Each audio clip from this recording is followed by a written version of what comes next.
All right, let's jump right in. I want to ask you a question, a really big one. Who wrote the code that built you? Because that's what you are. You're built on an incredibly sophisticated code.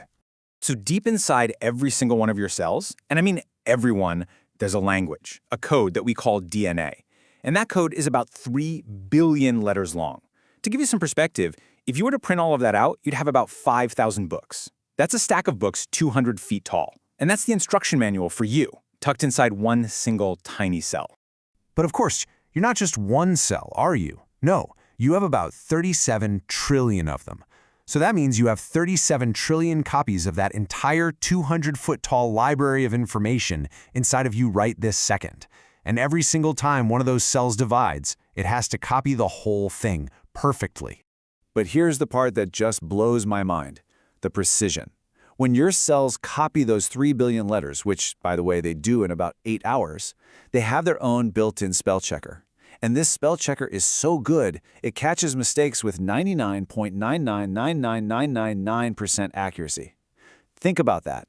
This is happening trillions of times over your life, an almost flawless copy of a massive information library. Let me try to put this into perspective for you.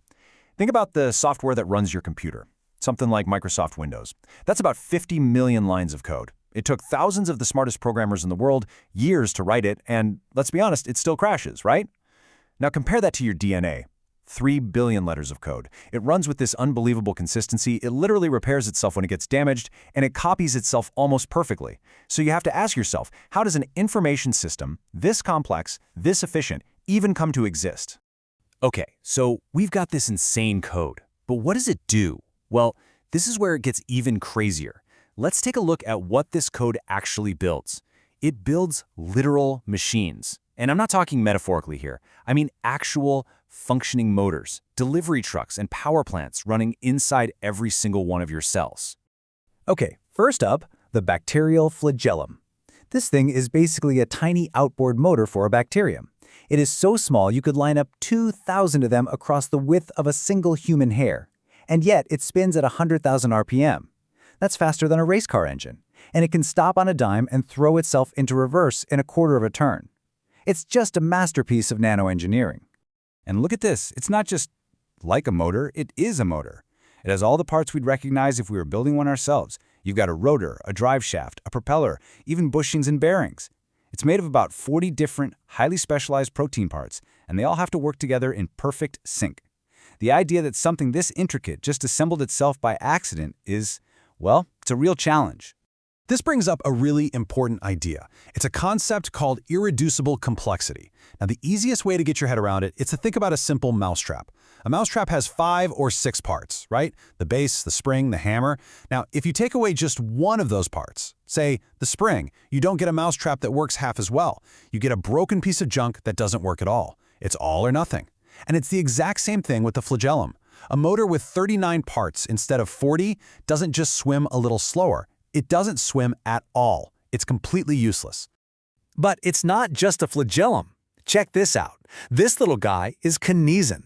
This is a tiny robot with 2 legs that literally walks along these protein highways inside your cells. It's like a microscopic FedEx delivery guy, picking up cargo in one spot and carrying it exactly where it needs to go. And then there's this one, ATP synthesis. This is an incredible rotary motor, and you don't just have these in a few cells, you have them in each of your 37 trillion cells. They spin about 1 million times a minute, producing all the energy that powers everything you do. And get this, they do it at nearly 100% efficiency. 100%. Our best engineers, they can't even dream of that. So, let's just step back for a second. We've got digital code more complex than any software we've ever written, and we've got these microscopic machines that outperform our own technology. So, what does all this point to? What is the evidence actually showing us? You know, what's really fascinating to me is that the more science advances, the stronger this case gets. It used to be that we thought cells were just simple little blobs of jelly. But as our microscopes got more powerful, wow, we found out they're like bustling cities filled with factories and power plants and transportation networks. Every new discovery just reveals more and more layers of unbelievably intricate design, not simple randomness. And this all comes down to a really fundamental principle, something we see every single day in our lives. In our universal repeated experience, Information, I don't care if it's in a book, a computer program, or a strand of DNA, it always comes from an intelligent source. It always comes from a mind. We have 0 examples of complex, specified information just popping into existence from a random process. A library full of books doesn't write itself. Software never programs itself. So when you look at the whole picture, the 3 billion letters of code in every cell, the self-repairing and self-copying systems, the microscopic motors, the walking robots, and the power plants, all of it necessary for you to even be alive right now.